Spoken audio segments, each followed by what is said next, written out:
예, 안녕하십니까. 10월 9일 아침입니다. 요즘 윤석열 징계다, 또 공수처법이다 해가지고 많은 일들이 일어나고 있으니까, 제 유튜브 댓글에서도 그렇고, 만나는 많은 사람들마다 많은 걱정들을 하고 또 불안해 합니다. 그래서 오늘 아침에는 앞으로의 전국에 대해서 제가 생각하는 전망이라든지 분석을 해볼까 합니다. 아무래도 팩트보다는 제 전망이 많을 테니까 그런 부분들을 좀 감안해서 들어주시면 좋겠다는 생각을 합니다. 사실 정치인들을 만나면 한 2시간 이렇게 얘기를 해도 제가 그 정치인들이 하는 말을 한 절반을 알아들었나 라고 생각할 정도일 때가 많습니다. 이 하루나 며칠이 지나서 또 거의 결과가 나올 때쯤 그 말이 그런 뜻이었구나 라고 생각할 때가 많을 정도로 정치인들은 많은 복선을 깔고 얘기할 때가 많습니다. 또 정말 솔직하게 얘기할 때도 있고 또 과감하게 거짓말을 할 때도 있고 아주 복잡합니다. 정치 현상도 그렇습니다. 아주 복잡하게 나타나고 있고 또 이렇게 윤석열 징계나 이렇게 국회에서 공수처법이 문제가 되니까 언론 기사들도 쏟아지고 있습니다. 언론사마다 다 자기들의 입장이 있고 회사의 입장도 있고 여러 가지를 감안해서 기사의 방향이 결정되기 때문에 거기에 또 숨은 의도들은 없는지 이런 것들이 더욱 복잡하게 하고 헷갈리게 하고 그러니까 더 불안해진다 이런 얘기들을 많이 합니다. 사실 정치 부분은 거기에 그 정치 공작 또 여론 조작 이런 부분들에 대해서 수십 년 한 사람들인 그 전문가들이 많으니까 그게 어려울 수밖에 없습니다. 그래서 저도 제가 아는 데까지 하여튼 최선을 다해서 설명을 드리고 제가 생각하는 전망을 해볼 테니까 여러분들도 그것을 참고를 좀 해서 들어주시면 좋겠습니다. 제일 먼저 지금 전국, 지금 여야 정치인 모두가 쳐다보는 지점이 어디냐? 지금 전국을 읽는 키워드는 뭐냐? 아마 이렇게 얘기를 하죠. 이제 1년 3개월 남았습니다. 꼭만으로 대통령 선거. 지금 여야 모든 정치인들이 대통령 선거만 쳐다보고 있습니다. 지금 전국의 키워드는 대통령 선거고 그 앞에 징검다리가 하나 있죠. 내년 4월 서울, 부산 보궐선거입니다. 그래서 국민 여론의 흐름이 그만큼 중요하다. 국민 여론이 어디로 흘러가느냐에 따라서 전국은 많이 바뀌게 되고 많이 출렁이게 된다 이렇게 봅니다. 그 다음 두 번째, 왜 공수처에다가 윤석열 징계까지 이렇게 엎치게 됐느냐. 대통령 지시로 대통령의 말이 나오면서 이렇게 윤석열 징계가 미뤄졌죠. 근데 공수처도 아마 오늘 오후 2시에 국회 본회의가 열립니다. 국회 본회의는 특별한 일이 없으면 오후 2시에 다 열립니다. 오늘 이제 마지막 날입니다. 정기국회. 오늘 오후 2시에 국회가 열려서 공수처법이 아마 상정이 될 겁니다. 그러면 야당에서는 그 투표를 하는 걸 방해하게 될 테고 그러면 회기가 내일 임시국회로 넘어가게 될 겁니다. 그러면 내일 12월 10일은 공수처와 윤석열 징계가 같이 처리가 되는 날이 됩니다. 이렇게 뭉치는 데는 골치 아픈 두 가지를 뭉쳐서 겪을 걸 또 하루 이틀 만에 다 겪어보자라는 게 전략이죠. 제가 말씀드렸듯이 가장 중요한 건 지금 여론입니다. 그러니까 이렇게 골치 아픈 것, 비난을 받을 수 있는 것은 빨리 해치워버리자. 그 다음 1순위는 공수처입니다. 공수처는 무슨 일이 있어도 공수처법은 통과시켜야 된다. 두 번째, 윤석열 징계는 서로 공방전이니까요. 이거는 징계위원회에서도 공방전, 그 이후에 가처분 신청에서도 공방전, 행정소송도 공방전이 될 테니까 그 법적인 공방전을 지켜보면서 결정할 확률이 높다. 이렇게 보입니다. 그럼 이 두 가지를 왜 이렇게 지금 급하게 이렇게 처리하게 됐느냐? 여론에 안 좋은 내용들이죠. 윤석열 징계, 공수처법 모두 문재인 정부로서는 부담스러운 것이죠. 여론에 안 좋긴 한데 이것 때문에 여론이 나빠지기는 한데 대통령 선거를 치르기 위해서는 꼭 해결하고 넘어가야 할 사안이 이 두 가지이기 때문입니다. 그래서 여론이 나빠지더라도 올 연말까지 정리를 하고 내년부터 다른 기회를 또 여론을 다시 반등시킬 기회를 모색해보자 하는 전략이죠. 그 다음 세 번째, 공수처가 생기게 되면 어떻게 되나라는 부분들입니다. 공수처가 생기게 되면 지금 이번 공수처 개정 법안은 뭐 여야 토론도 없었습니다. 그래서 여당에서 만든 안 그대로 가는 겁니다, 지금. 공수처가 생기게 되면 공수처장을 대통령이 임명을 하게 되고, 그 다음에 이제 인사청문회를 하고 난 다음에 대통령이 임명을 하겠죠. 그럼 공수처를 설립을 하면 내년 아마 1월 말쯤 되면 설립이 가능할 거다. 오늘 아니고 내일 공수처법이 아마 통과가 된다면 말이죠. 공수처가 설립이 되면 가장 쉬운 게 판사와 검사를 수사할 수가 있습니다. 기소도 할 수 있고요. 그 다음 지금 검찰에서 하고 있는 원전 수사를 비롯해서 각종 권력형 비리에 관계되는 모든 수사를 공수처로 옮겨가서 지금처럼 골치 아프게 막 수사 지휘권 윤석열을 견제하고 이렇게 하지 않고 바로 뭉개버릴 수 있다는 겁니다. 그 다음 윤석열, 최재형에 대한 수사도 가능해지고요. 야당에 대한 수사도 가능합니다. 하지만 많이들 걱정하시는데 문재인 정부 자기들의 권력형 비리를 덮겠다라는 게 지금은 목적입니다. 소극적으로. 왜냐하면요. 지금 여론이 가장 민감할 시기 아닙니까? 선거를 앞두고. 이런 상황에서 공수처를 공격적으로 운영할 확률은 줄어든다 이렇게 봅니다. 왜냐하면 그렇게까지 해서 여론을 자극할 이유는 없으니까요. 최소한 문재인 정부가 갖고 있는 지금까지 드러난 권력형 비리만이라도 덮고 추가로 나올 권력형 비리만이라도 나오지 않는다면 공수처 설립의 활용 가치는 충분하다. 이렇게 판단하고 있다. 저는 그렇게 봅니다. 그 다음 네 번째, 윤석열은 징계가 되나? 내일 징계위원회가 열리게 되면 윤석열은 어떻게 되느냐? 이건 아까도 말씀드렸다시피 공방전이기 때문에 맡겨놓는데 일단 문재인 정부의 방침은 윤석열을 해임하는 겁니다. 윤석열을 안고는 못 간다라는 결론은 난 겁니다. 윤석열은 해임으로 지금 추미애가 밀어붙이겠지만 해임이 안 되고 또 이거 징계위가 더 연장될 가능성도 있고요.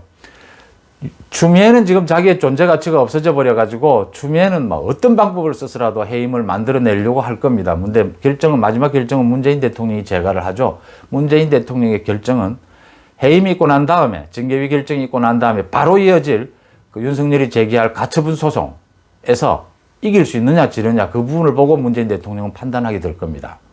지난번 직무배제처럼 곧바로 가처분 신청해서 져버리면 이건 문재인 대통령의 완전 치명적인 정치적인 부담이 되기 때문에 그 부분이 고려가 될 것이다. 그러나 결국은 윤석열하고 같이 가지는 못한다 라고 하는 게 집권 여당의 현재 분석이다, 판단이다 이렇게 봅니다. 그 다음 다섯 번째, 오늘 이제 오후 2시에 본회의가 열리면 공수처법 처리가 될 텐데 거기에 여러 가지 얘기가 나옵니다. 국회 선진화법 얘기도 나오고 지금 어제부터 나오기 시작했죠. 필리버스터도 나오고 살라미 전술 얘기도 나오고요. 또 필리버스터를 중단시킨다는 얘기도 나옵니다. 복잡한 듯 하지만 간단합니다. 국회 선진화법은 박근혜 대통령 때 만들어졌는데 국회에서 몸싸움 하는 것을 아예 없애버리려고 국회법을 개정한 그 부분을 국회 선진화법이라고 합니다. 어제도 봤다시피 국회 회의 진행을 방해하는 행동은 모두 위반이 됩니다. 그 다음에 이제는 여야가 충돌해서 합의가 잘 되지 않으면 기한을 정해서 법안이나 예산안을 어느 기한 안에 자동으로 본회의에 상정할 수 있도록 강제 규정을 해버렸습니다. 그 다음 필리버스터를 하게 되면 그 회기 내에서만 필리버스터가 가능하고 그 법안에 대해서 필리버스터를 하고 난 뒤에 다른 회기로 넘어가게 되면 그 법안은 필리버스터를 하지 못하고, 필리버스터는 이제 반대 토론이라고 하지 않습니까? 무제한. 의결을 못 하도록 말이죠. 투표를 못 하도록 이렇게 지연시키는 전략인데, 그 다음 회기로 넘어가서는 이런 필리버스터를 하지 못하고 그 법안에 대해서 바로 투표를 해야 됩니다. 그렇게 규정을 해놨습니다. 그래서 동물국회 충돌을 식물국회로 만들었다 이렇게 평가를 하는 겁니다. 자, 그러면 공수처법은 어떻게 되느냐? 오늘 오후 2시에 본회의가 열려서 민주당에서 공수처법을 상정을 하면 이제 야당에서는 필리버스터, 무제한 반대 토론에 나설 겁니다. 12시까지 필리버스터로 끌고 갈 겁니다. 그럼 이제 투표를 하지 못하지 않습니까? 그럼 이번 정기국회 회기는 끝이 납니다. 그걸 겨냥해서 민주당이 내일 임시국회를 소집해 놨습니다, 이미. 그럼 내일 오후 2시에 다시 임시국회 본회의가 다시 열리면 거기서는 공수처법에 대해서 바로 표결해야 합니다. 그럼 공수처법은 내일 통과가 되는 겁니다. 그 다음 뭐 살라미 전술과 필리버스터 중단 얘기가 나오는데 이건 이제 공수처법을 그렇게 처리하고 난 다음에 나머지 법안들, 지금 5.18 특별법하고 뭐 여러 가지 법안들이 있지 않습니까? 그걸 어떻게 처리할 거냐? 이거 하나하나 처리하는 걸 지난해 연말에 그 패스트 트랙에서도 보셨다시피 살라미 전술이라고 하는 건 법안 하나하나씩 떼서 임시국회를 계속 이 법안 공고기일이 있거든요. 한 3일 정도. 그 기간을 텀을 두면서 임시국회를 열어서 하나하나 법안을 처리하는 방법이 있고요. 그 다음 필리버스터 중단하는 규정이 또 있습니다. 이거는 180석을 가지게 되면 모으게 되면 필리버스터를 하지 못하도록 중단 요청을 할 수 있게 되어 있습니다.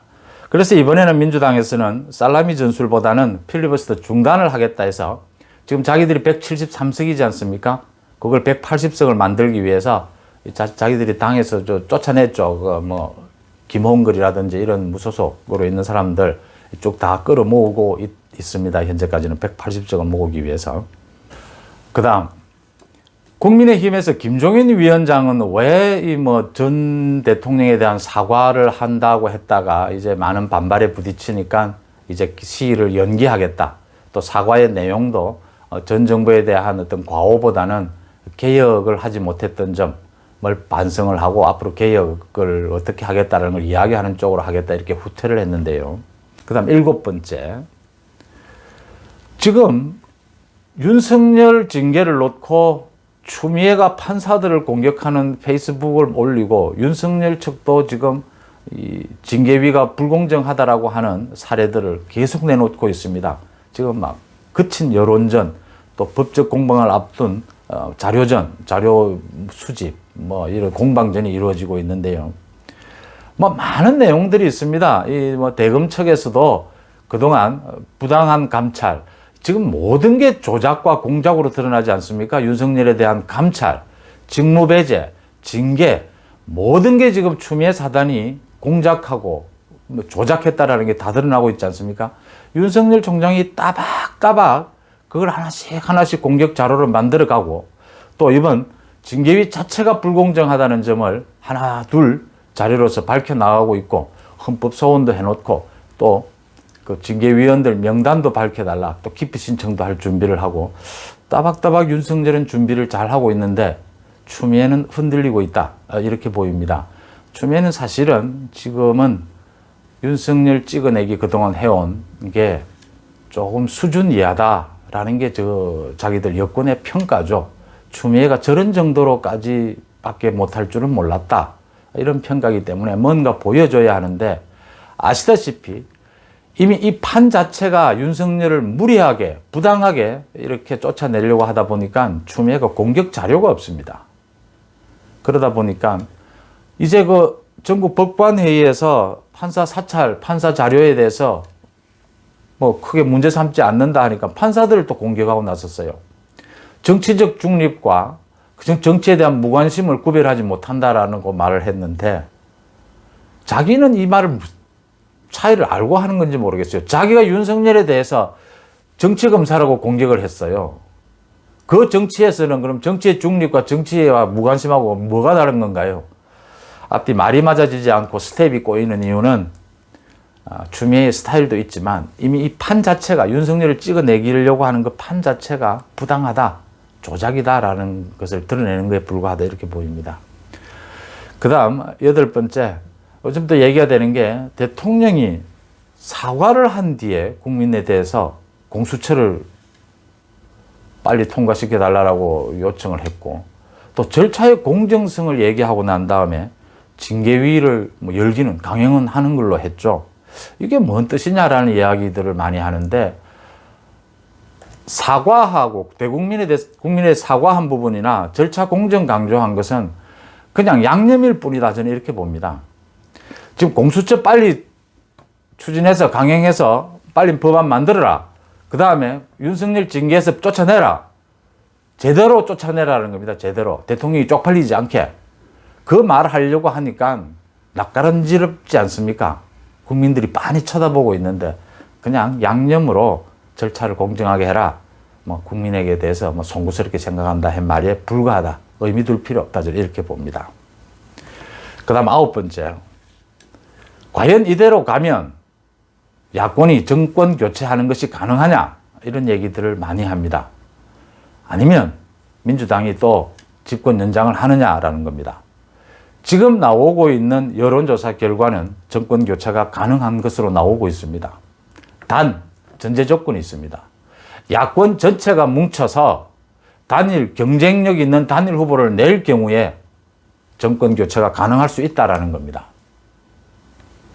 그동안 4연패를 했죠. 지금의 야당이. 많은 사람들이 윤석열 현상에 대해서 걱정을 합니다. 반기문 학습 효과죠. 반기문 때문에 오히려 야권이 더 분열되고 더 힘을 잃어버렸다는 이야기입니다. 반기문 때문에 지난 대선에서 봤듯이 지난 대선에는 3명의 후보가 난립했지 않습니까? 홍준표, 안철수, 유승민. 그때도 단일화 얘기는 있었습니다. 근데 뭐 도저히 단일화를 가져갈 수 있는 여건 분위기도 안 되는 상황이었죠. 이번에도 그게 되풀이되면 안 된다. 그 연결고리는 뭐여야 하느냐? 그게 윤석열 현상이다. 윤석열 현상을 그러면 어떻게 이용할 거냐? 윤석열이 나와서 정치판에 나와준다면 뭐 가장 반가운 일이고요. 나오지 않는다면 어떻게 윤석열 현상을 활용할 것이냐? 지금 윤석열 현상 이외에는 야권을 연대하고 정권을 교체할 어떤 희망과 가능성을 가져보기 힘들다는 거죠. 그렇다면 지금 얘기가 나오고 있는 많은 사람들이 얘기하고 있다. 안철수도 얘기했고 지금 오세훈도 얘기했고요.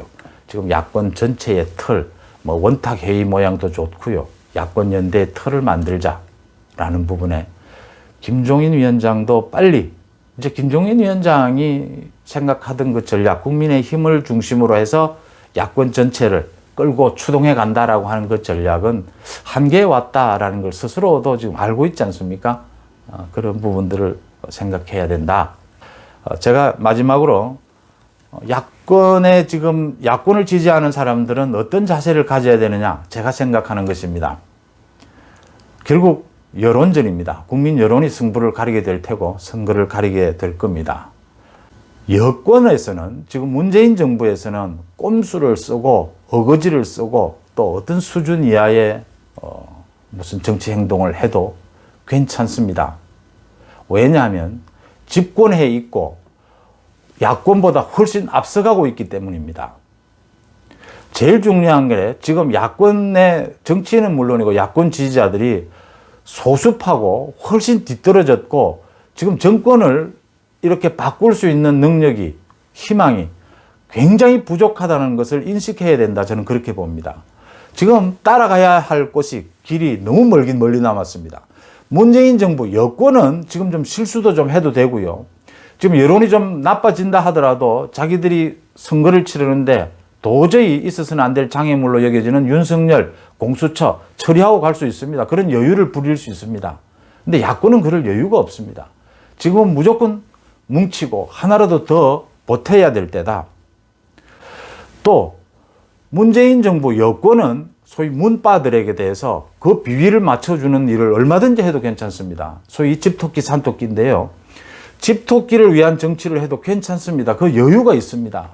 근데 지금 야권은 소위 집토끼 쟁기는 것에 절대 만족하면 그건 바로 지는 게임입니다. 계속 외곽을 넓혀가야 합니다. 그런 의미에서 가장 중요한 것이 문재인 대통령의 지지율 40%가 무너진다는 점. 그걸 유지해 갈 수 있느냐 없느냐가 관건이다라는 겁니다. 출렁이긴 하겠지만 그런 얘기들입니다. 야권에서는 계속 품위 있고 전공법을 쓸 수밖에 없다. 그러지 않으면 중도층이 오지 않는다라는 겁니다. 중도층을 앉지 못하면 지금 뒤처진 사람으로서는 앞서가는 사람을 잡을 수가 없습니다. 아직도 문재인 정부의 극렬 지지층들 또 호남 지역은 전략적 투표, 전략적인 선택을 하고 있습니다. 집권을 했는데도 불구하고 아직도 추종하는 사람, 뒤따라가는 사람의 행태를 보이고 있습니다. 그 뒤따라가는 사람의 행태거든요. 집권을 하고 나면 원래 지지층도 비판하고 견제하게 되는 게 순리입니다. 근데 그렇게 하지 않습니다. 아직도 배가 고프다는 겁니다. 계속 집권을 연장해 가야 되겠다는 생각을 갖고 있기 때문에 그게 가능합니다. 이제는 야권에서도 전략적으로 선택하고 전략적으로 움직일 때가 되었다. 이젠 정말 소수고 야권이고 권력으로부터 멀어졌고 다시 정권을 쟁취할 가능성도 많이 희박한 상태입니다. 지금 최근에 들어와서 지지율이 조금 나아졌다라는 거죠. 그런 부분들을 잘 생각해야 하지 않느냐라는 게 제 생각입니다. 오늘은 제 생각을 많이 말씀을 드렸습니다. 그런 점을 참고하시고 들어주셨으면 고맙겠습니다. 마지막으로 강신업 변호사가 한 언론에 예언을 한 게 있어서 소개해드리면서 맺을까 합니다. 프랑스 혁명 때 단두대를 만들어 공포 정치를 펴던 로베스 피에르가 자신이 만든 그 단두대에서 이슬로 사라졌던 것을 문재인 정권은 알아야 한다라는 얘기를 했습니다. 공수처를 보고 한 말입니다. 고맙습니다.